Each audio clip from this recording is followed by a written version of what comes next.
What's going on, guys? Doing another update again today. I've been updating a little bit more frequently these days.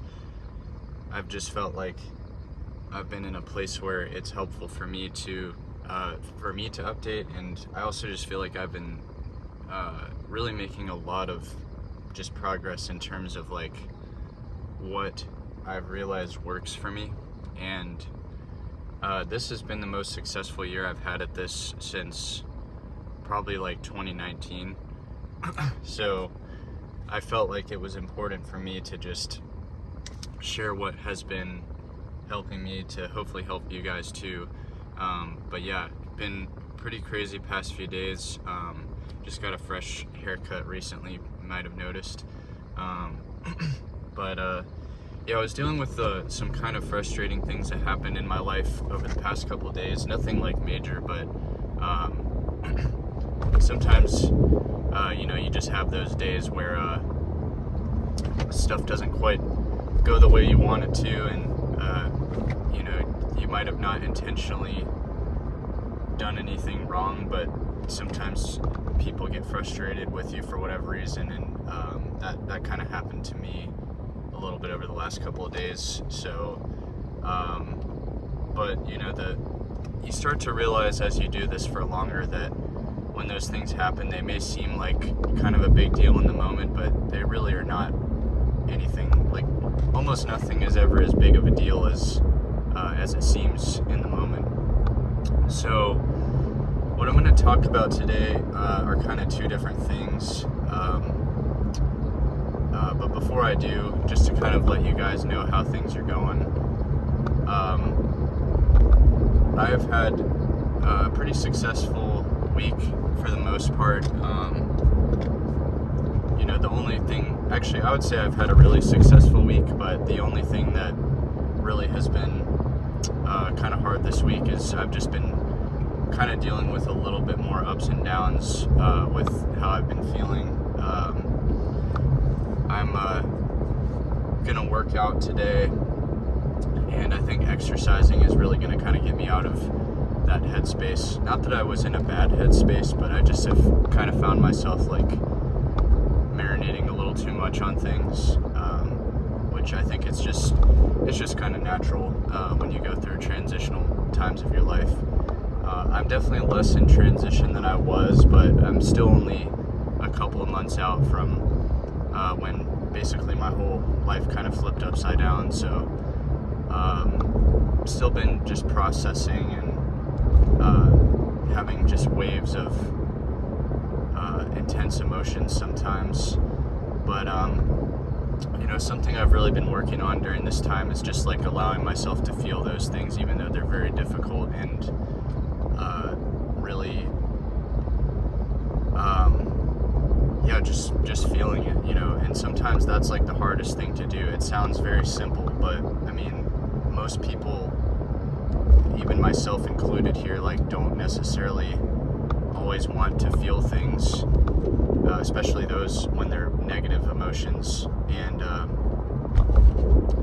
what happens when you don't allow yourself to feel those things is that they like if you, let's say, numb yourself with something, they're only going to get worse and come back with a vengeance. So it's always just kind of better, I think, to try to get it out of the way when you do feel those things. And it's nothing to be ashamed of either. That was something I had to really work on with myself, is like, there's this whole kind of like toxic masculinity thing where it's almost like part of our brain tells us that we shouldn't feel these things, or that like, we just need to get over it. And it's really not quite that simple, I think anybody that actually does view it that way is suppressing things and probably dealing with the way that they feel in very unhealthy ways most of the time. So you've got to be okay with like coexisting with those things.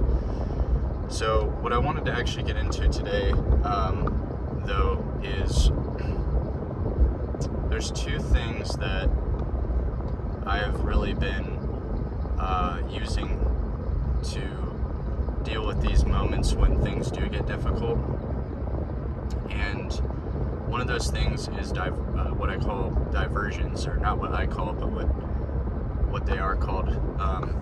And diversions are basically just anything that averts your attention from whatever like urges you're having, or if it's like an intense emotion that then leads to an urge. It's really important to have diversions ready to go, and it's not really just quite as simple for me as just knowing that I can go exercise. That only works to a certain extent, because it's like it's one thing to know that you can do that, but it's a whole different thing to actually be able to consciously just like do it. At kind of the last sorry, I'm trying to park here and somebody's kind of been getting in their car. So what I was saying is, it's a whole different thing to just be able to do it when the proper moment arises. So what I've been kind of doing, and what has probably helped me the most, is I created a list of diversions, and it's a pretty thorough list. Like, I probably have like 20 items on there, like go for a run, play an instrument, go to the beach, cook something, like anything just like that I genuinely enjoy doing, I have on that list. And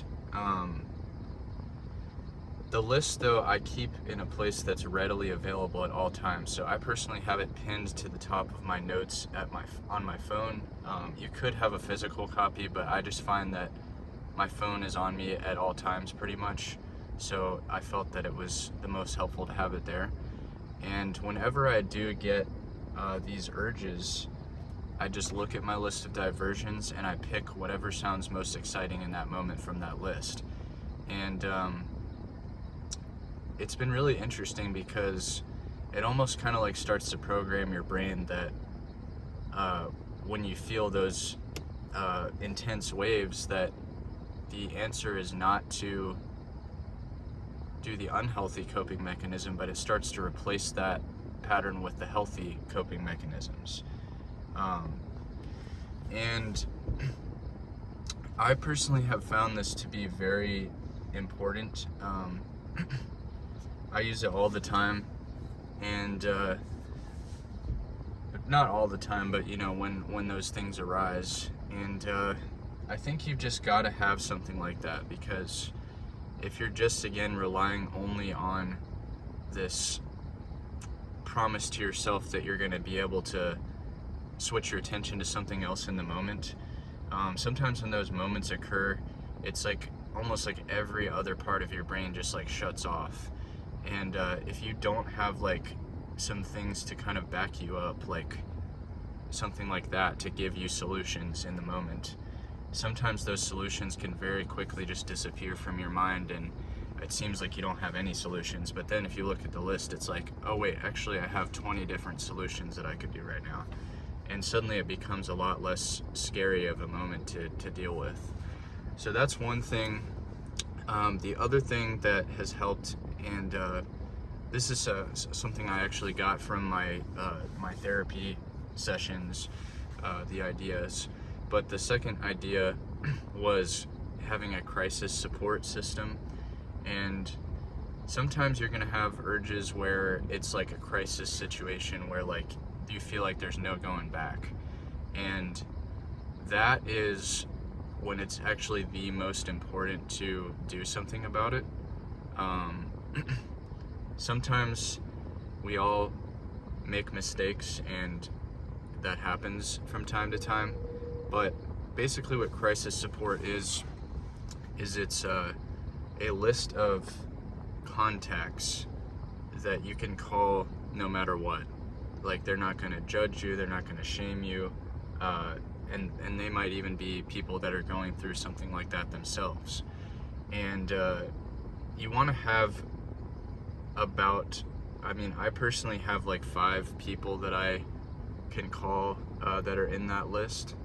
And basically, if I ever feel like I'm falling too far, like if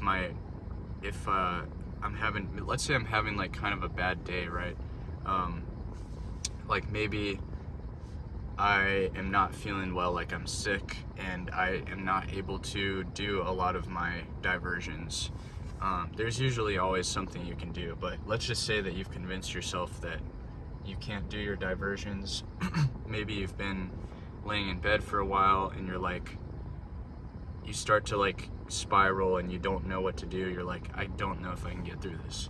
So for those kinds of moments, that's where the crisis support comes in, because all it takes is you just call one of those people and you talk to them through it. And usually if even 15 or 20 minutes goes by, you're gonna feel a lot better after talking to somebody about it. And the whole point of it is they're not people that are going to judge you.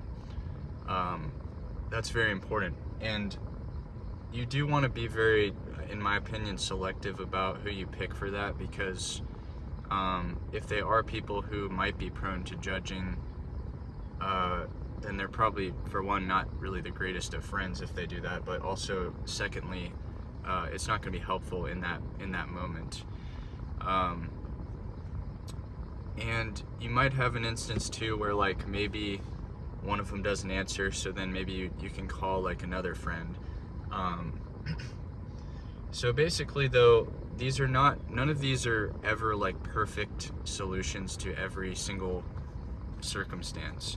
But basically what I have done is I've built a system in which there are many different walls that I have to break through in order for me to go back to the unhealthy coping mechanism.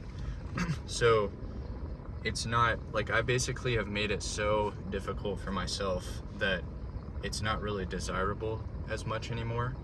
And that is kind of like the point that I think you have to get to.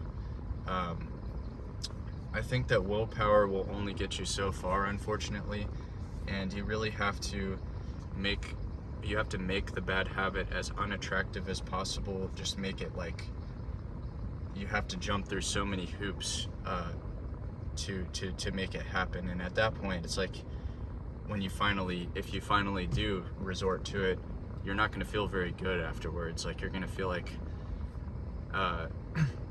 it never feels.